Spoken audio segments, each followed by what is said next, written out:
नमस्कार दोस्तों। आज मैं आकाश मिश्रा आपका फिर से हार्दिक स्वागत करता हूं हमारी एक नई सीरीज में, जिसमें हम 15 शॉर्ट ट्रिक्स सीखेंगे जो हमारे वर्ल्ड सीज और वर्ल्ड एसोसिएशंस की होंगी। विश्व के जो समुद्र या सागर हैं वो, और वर्ल्ड एसोसिएशंस जो विश्व में जो अभी प्रेजेंट में एसोसिएशन चल रहे हैं, जो आज के समय में एसोसिएशन चल रहे हैं, हम उनके बारे में थोड़ी सी जानकारी लेंगे और उनके जो सदस्य देश हैं उनके जो नाम है उनको सीखने की हम कोशिश करेंगे। आजकल मतलब जो भी अभी करंट एग्जाम्स चल रहे हैं और जो आने वाले एग्जाम्स हैं, इन सब में इनमें से 2 या 3 क्वेश्चन आने की मतलब बहुत ज़्यादा पॉसिबिलिटी है। तो आप थोड़ा सा ध्यान रखिए और कोशिश करें कि आप मतलब इन शॉर्ट ट्रिक के माध्यम से ही याद कर लें, तो आपको कम समय में और ये देश याद रह जाएंगे और ज़्यादा टाइम के लिए याद रह जाएंगे। क्योंकि कभी कभी अपन जब ऐसे कंट्रीज याद करते हैं तो भूल जाते हैं। तो मतलब याद करने का 2 ही तरीका है, या तो आप शॉर्ट ट्रिक्स के माध्यम से याद कर लीजिए या फिर आप मैपिंग के माध्यम से याद कर लीजिए। तो हमने जो माध्यम आपको सिखाने के लिए अभी चुना है वो चुना है शॉर्ट ट्रिक्स का। तो चलो हम चलते हैं आज की पहली ट्रिक की तरफ, जो है कैस्पियन सी की। कैस्पियन सी, ठीक है, कैस्पियन सी। अब कैस्पियन सी की जो हमने ट्रिक बनाई है वो बनाई है किराट। क्या किराट? किराट किससे बनाई है? विराट से। विराट की कोहली, जो विराट कोहली इंडियन टीम के कैप्टन है, उनका जो फर्स्ट नेम है विराट, उसकी स्पेलिंग है VIRAT। तो हमने बनाई है ट्रिक किराट। और एक और इसको याद रखने की मैं टेक्निक बताता हूँ कि कैस्पियन, तो का जब इसका प्रोनाउंसिएशन करेंगे, जब हम इसका उच्चारण करेंगे तो हमें कैस्पियन सी में का आएगा, और किराट में भी इसका उच्चारण करते समय हमें का आता है। तो समझ जाइएगा, कभी भी कैस्पियन सी का पूछे तो आपको अपनी ट्रिक याद आ जाएगी कि किराट। किराट में के फॉर कजाकिस्तान, के का मतलब कजाकिस्तान है, आई का मतलब ईरान है, आर का मतलब रसिया है, ए का मतलब अजरबैजान है, टी का मतलब तुर्कमेनिस्तान है। कैस्पियन सागर के को मतलब जो जिन देशों ने आसपास से, जिनकी देशों की बाउंड्री या जिन देशों की बाउंड्री कैस्पियन सी से टच हो रही है वो देश हैं। K for Kazakhstan, I for Iran, R for Russia, A for Azerbaijan, T for Turkmenistan. ठीक है, हो गया आपका ये। इसके बारे में मैं कुछ और बता देता हूँ कि यह लार्जेस्ट वाटर बॉडी है, जो कि वो मतलब लार्जेस्ट इनक्लोज्ड वाटर बॉडी है, जो चारों तरफ से घिरी हुई है। लार्जेस्ट पानी की कोई भी बॉडी मान लीजिए, जो लार्जेस्ट कोई समुद्र या सागर मान लीजिए, जो घिरा हुआ है, ठीक है। और यह कहाँ लोकेटेड है? ये लोकेटेड है यूरोप और एशिया के बीच में, ठीक है। ये जो यूरोप और एशिया, जो 2 कॉन्टिनेंट हैं, इनके बीच में लाई करती है।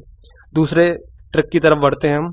तो दूसरा ट्रिक है हमारा रेड सी, जो रेड सी का लाल सागर। तो जो रेड सी है, तो रेड सी की हमने शॉर्ट ट्रिक बनाई है जिस याद है। तो इसमें जो कैपिटल लेटर्स हैं, जो कैपिटल लेटर्स हैं, कैपिटल और स्मॉल लेटर तो आप समझते ही होंगे। तो जो कैपिटल लेटर्स हैं वो ट्रिक को डिनोट कर रहे हैं, और जो स्मॉल लेटर हैं वो मतलब एज अ ट्रिक को कंप्लीट करने के लिए कुछ वर्ड्स को यूज करा गया है। तो ठीक है, जो कैपिटल लेटर्स हैं वही ट्रिक के लेटर्स हैं, ठीक है। तो इसमें कैपिटल कौन कौन सा है? JISSY, फिर D कैपिटल है और EE कैपिटल है, ठीक है। तो इसकी हमने ट्रिक बनाई है जिस याद है। लोगों को किसी ना किसी की याद आती रहती है, तो हमने भी उससे ही बनाया है जिस याद है। तो J for Jordan, I for Israel, S for Saudi Arab, S for Sudan, फिर Y for Yemen, D for Djibouti, E for Egypt, E for Eritrea, ठीक है। तो रेड सी को जो देश की, रेड सी से जिन जिन देशों की सीमा टच होती है वो देश हैं। J for Jordan, I for Israel, S for Saudi Arab, S for Sudan, Y for Yemen, D for Djibouti, E for Egypt, E for Eritrea, ठीक है। तो जिस याद है, ये आपको मतलब इस ट्रिक के माध्यम से याद कर सकते हैं। रेड सी की क्या है? जिस याद है। रेड सी की लोगों को याद आती है, तो जिस याद है, ठीक है। आगे की तरफ चलते हैं हम। तो एक और मैं चीज बताना चाहूंगा कि मेडिटेरियन सी को जो रेड सी से कनेक्ट करने वाली इस्थुमस या है, तो वो कौन सी है? वो है स्विज कैनाल, ठीक है, स्विज नहर। स्विज नहर जो है वो रेड मेडिटेरियन सी को रेड सी से कनेक्ट करती है। अब हम आगे की तरफ चलते हैं नेक्स्ट ट्रिक की तरफ, वो है हमारी ब्लैक सी, काला सागर। Black Sea is a body of water and marginal sea of, ये अटलांटिक ओशियन में पाई जाती है, ईस्टर्न यूरोप और वेस्टर्न एशिया के बीच में। कहाँ पाया जाता है ये अटलांटिक ओशियन में? कहाँ पे? ईस्टर्न यूरोप और वेस्टर्न एशिया के बीच में, ठीक है। तो इसको हमने जो ट्रिक इसको याद करने के लिए बनाई है वो है GT रोड बुरा है। GT road, grand trunk road, आपने सुना ही होगा। तो ग्रांड ट्रंक रोड क्या है कि बहुत पुराना हो गया है, तो वो बुरा हो गया, उसमें गड्ढे वगैरह हो गए हैं, तो वो बुरा हो गया है, ठीक है। इसमें फिर से मैं बताना चाहूंगा, जो कैपिटल लेटर्स हैं वो आपकी ट्रिक को डिनोट कर रहे हैं, और स्मॉल लेटर्स उनको सपोर्ट करने के लिए सप्लीमेंट्री वर्ड्स हैं, ठीक है। तो जी टी रोड बुरा है, तो जी इसमें कैपिटल लेटर्स कौन कौन से हैं, G capital, T capital, R capital, B capital, U capital, R capital, ठीक है। तो G for Georgia, T for Turkey, R for Romania, B for Bulgaria, U for Ukraine, R for Russia. एक बार और याद कर सकते हैं, ब्लैक सी की ट्रिक क्या बनाई है हमने, जी टी रोड बुरा है, जिसमें G for Georgia, T for Turkey, R for Romania, B for Bulgaria, U for Ukraine, R for Russia. तो काला सागर की हमने ट्रिक याद कर ली है, ठीक है। अब हम आगे की तरफ चलते हैं। बाल्टिक सी के बारे में बताना चाहूंगा कि बाल्टिक सी ये भी अटलांटिक ओशियन में ही है, ठीक है। और जो बाल्टिक समुद्र है उसकी हमने शॉर्ट ट्रिक बनाई है, सेल पीजी फॉर डॉलर्स। जैसे अभी लोग मतलब चाहे लड़के या लड़कियां जो भी पढ़ने के लिए बाहर जाते हैं तो वो पीजी में ही रहते हैं, एज अ पेइंग गेस्ट रहते हैं। तो अब हमने ऐसे ट्रिक बनाई है कि अपने पीजी को डॉलर में बेच दो, हमारा पीजी इतना अच्छा हो गया है कि हम उसको डॉलर में बेच सकते हैं। तो सेल पीजी फॉर डॉलर्स याद रह जाएगी, बहुत इजी ट्रिक है। बाल्टिक सी की जो ट्रिक है, सेल पीजी फॉर डॉलर्स। तो सेल में S capital, E capital, L capital, L capital, P capital, G capital, F capital, R capital, D capital, ठीक है। तो S for Sweden, E for Estonia, L for Latvia, L for Lithuania, P for Poland, G for Germany, F for Finland, R for Russia, D for Denmark. फिर से याद कर लेते हैं, S for Sweden, E for Estonia, L for Latvia, L for Lithuania, P for Poland, G for Germany, F for Finland, R for Russia and D for Denmark. तो ये Baltic Sea की trick complete, आशा करता हूं आपको समझ आ रही होंगी और याद होती जा रही होंगी, बहुत इंपॉर्टेंट है, याद करते जाइएगा। नेक्स्ट तरफ चलते हैं, वो है साउथ चाइना सी। साउथ चाइना सी मतलब ये तो बहुत ही इंपॉर्टेंट चीज, ठीक है। साउथ चाइना सी, अभी साउथ चाइना सी का मुद्दा मतलब हमेशा न्यूज़पेपर में मतलब 1-1.5 साल से बना हुआ है। चाइना इस पे अपना हक जताता है, कहता है कि हमारे जो पूर्वज थे वो हमें मतलब जो पूर्वजों ने कुछ किताबें लिखी थी उसमें साउथ चाइना सी को चाइना का पार्ट बताया गया है। पर फिलीपींस और जो उसके आसपास के और देश हैं वो कहते हैं नहीं नहीं, ये तो मतलब कॉमन टेरिटरी है और उसका सबका इस पे हक है। तो फिलीपींस इसको मतलब इंटरनेशनल कोर्ट में भी लेके गया था और उसका केस अभी चल रहा है, चाइना इंटरनेशनल कोर्ट का डिसीजन नहीं मान रहा है, तो ये बहुत बड़ा मुद्दा चल रहा है। इस पर होगा तो मैं कभी एक वीडियो बना के आपको उसके बारे में और जानकारी दे दूंगा। तो अब आपको इम्पोर्टेंट ये हो गया है कि साउथ चाइना सी में कौन कौन से देश की बॉर्डर आती है, कौन कौन से देश की जो सीमा है वो साउथ चाइना सी से टच होती है। तो वो है PCMB, physics chemistry math biology लेके जब रिजल्ट आता है तो बच्चे किसको याद करते हैं, शिव भगवान को प्रार्थना करते हैं, ठीक है। इसमें फिर से जो कैपिटल लेटर्स हैं वो आपकी ट्रिक बता रहे हैं और स्मॉल लेटर्स सपोर्टिंग है। तो स्मॉल लेटर्स को आप ध्यान रखिएगा कि वो उनसे कुछ नहीं होगा। कैपिटल लेटर्स PCMB लेके शिव भगवान को प्रार्थना करते हैं, ठीक है। तो P for Philippines, C for China, M for Malaysia, B for Brunei, S for Singapore, I for Indonesia, B for Vietnam. P for Philippines, P का मतलब जो उसमें ट्रिक में P है उसका मतलब हुआ फिलीपींस, C का मतलब हुआ चाइना, M का मतलब हुआ मलेशिया, B का Brunei, S for Singapore, I for Indonesia, B for Vietnam. तो साउथ चाइना सी ये पैसिफिक ओशियन का पार्ट है। अभी मैंने बताया था कि जो बाल्टिक सी था वो अटलांटिक ओशियन का पार्ट था और जो साउथ चाइना सी है वो किसका पार्ट है, पैसिफिक ओशियन का पार्ट है।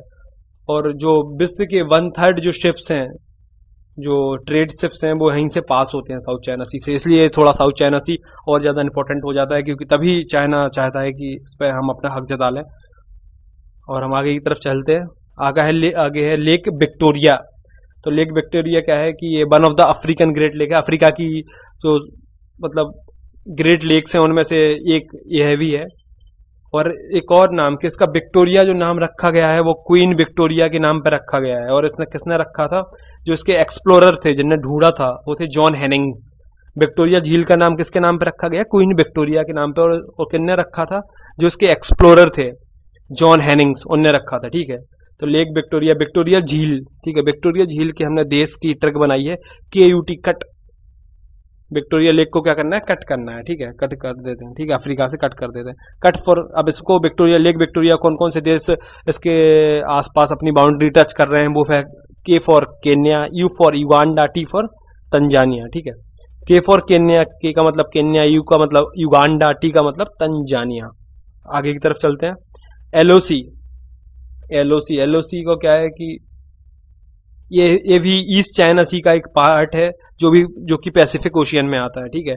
एलओसी क्या है? ईस्ट चाइना सी का पार्ट है जो कि पैसिफिक ओशियन। अब एलओसी को कौन कौन से देश उससे अपनी बाउंड्री टच कर रहे हैं, तो वो है, उसका ट्रैक बनाई थी हमने कि तो अब आप लोग मतलब ये दिल पे मत लीजिएगा कि मतलब मैंने बना दी है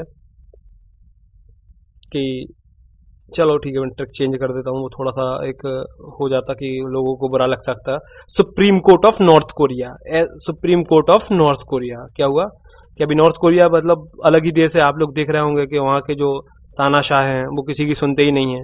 तो supreme Court of North Korea वहाँ पे उन पर प्रेशर लगाना चाह रही है, तो इसकी ट्रिक बनाई है Supreme Court of North Korea, ठीक है। तो एस फॉर हो गया अपना South Korea, C for China, N for North Korea. ये आप वैसे भी याद कर सकते हैं कि देखियो पहले आप साउथ कोरिया और नॉर्थ कोरिया एक कोरिया किंगडम के पार्ट थे, तो ये डिवाइड हो गए हैं, तो दो तो ये होंगे ही होंगे उसके आसपास एलओसी के।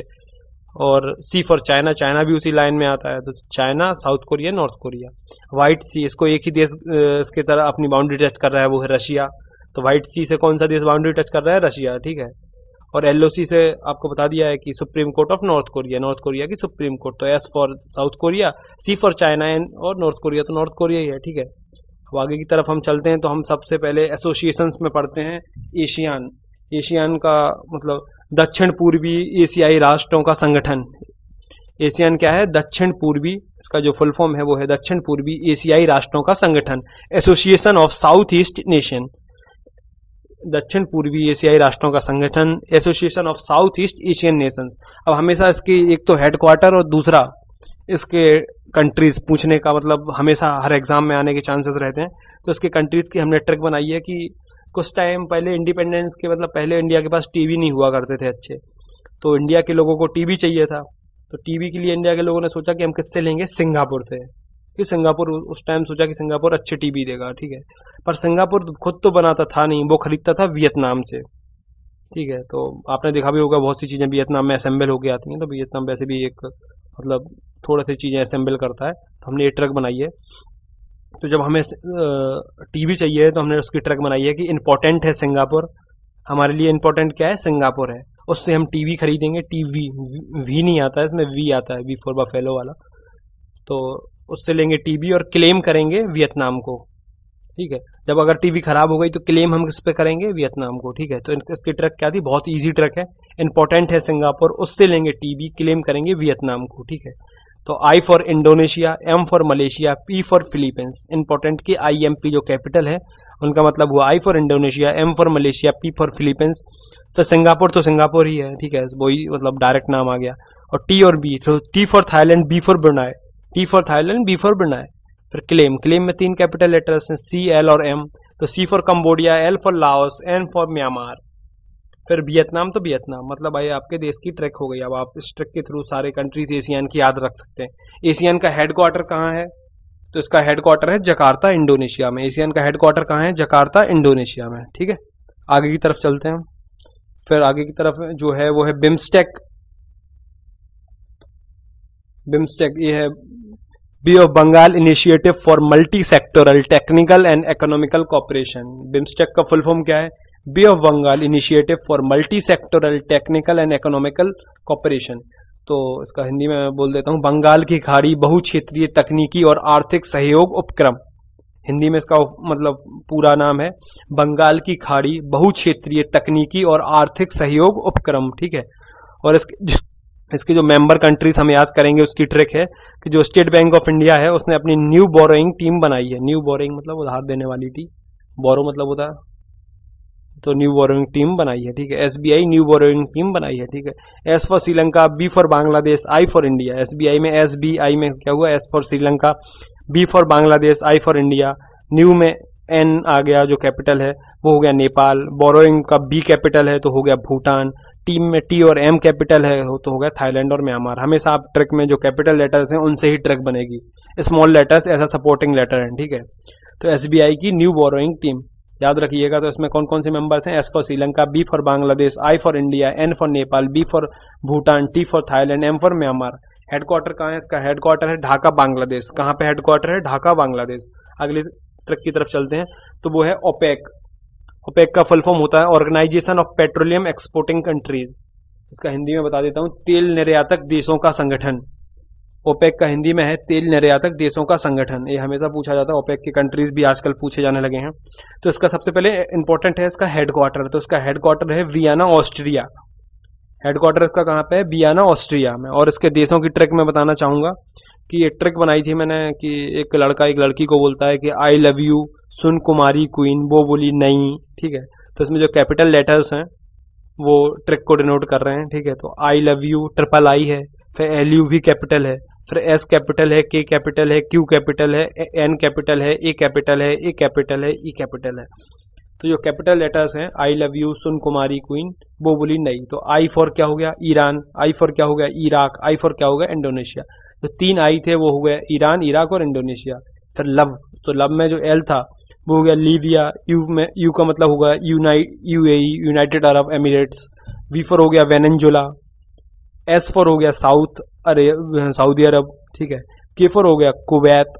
के फॉर हो गया कतर, क्वीन का मतलब कतर, ठीक है। N for Nigeria. A for Algeria. A for Angola. E for Ecuador.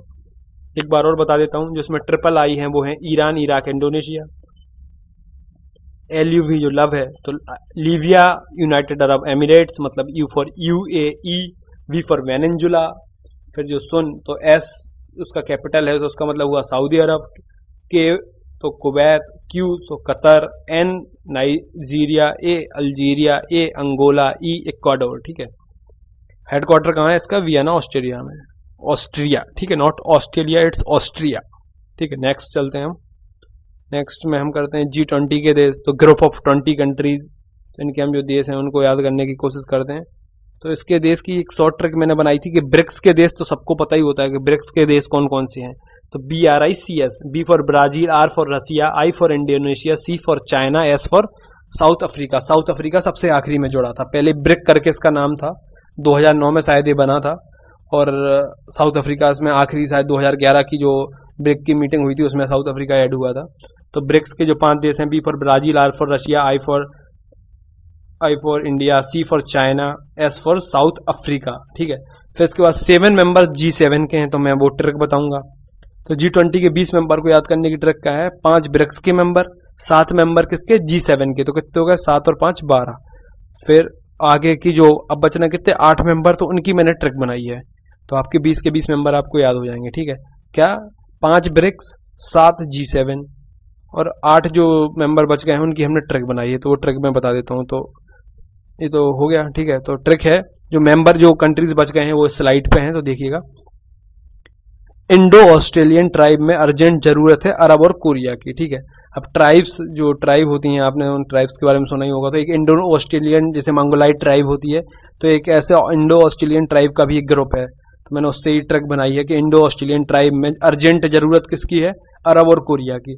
तो इंडो मतलब मान लीजिए कि इंडो ऑस्ट्रेलियन ट्राइब में अरब और कोरिया के लोग नहीं हैं, तो अभी अर्जेंट जरूरत पड़ रही है किसकी? अरब और कोरिया की। तो इंडो फॉर इंडिया या इंडो फॉर इंडोनेशिया, ठीक है।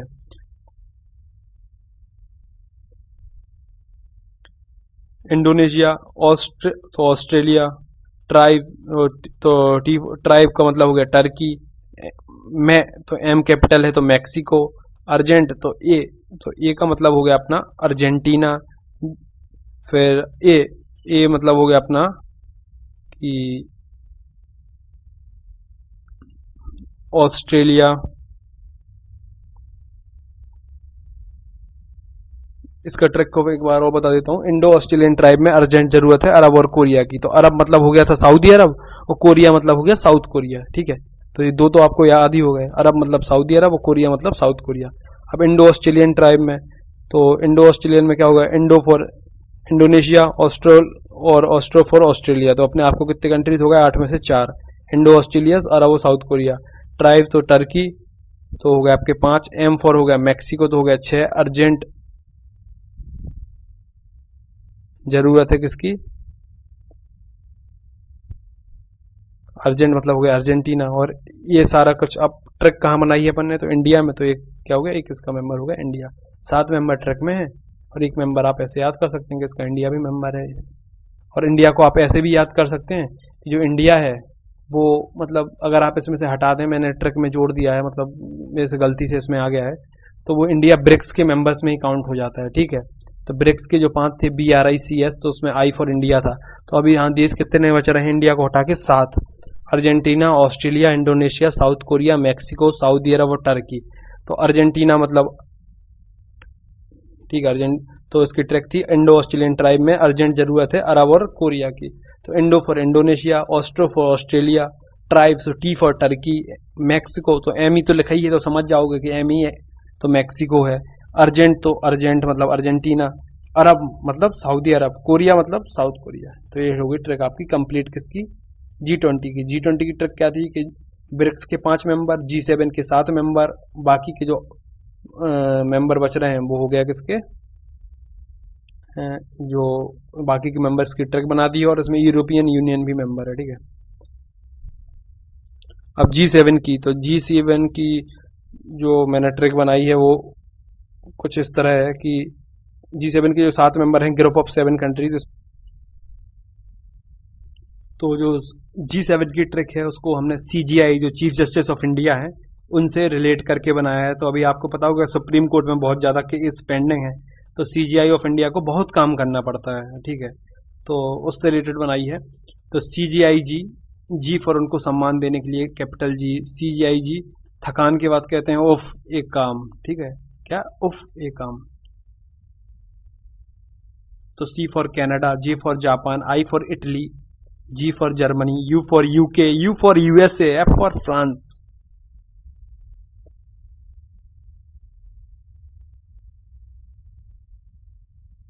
तो ये CGI G ऑफ करते हैं, तो ये G7 के देश हो गए याद आपको।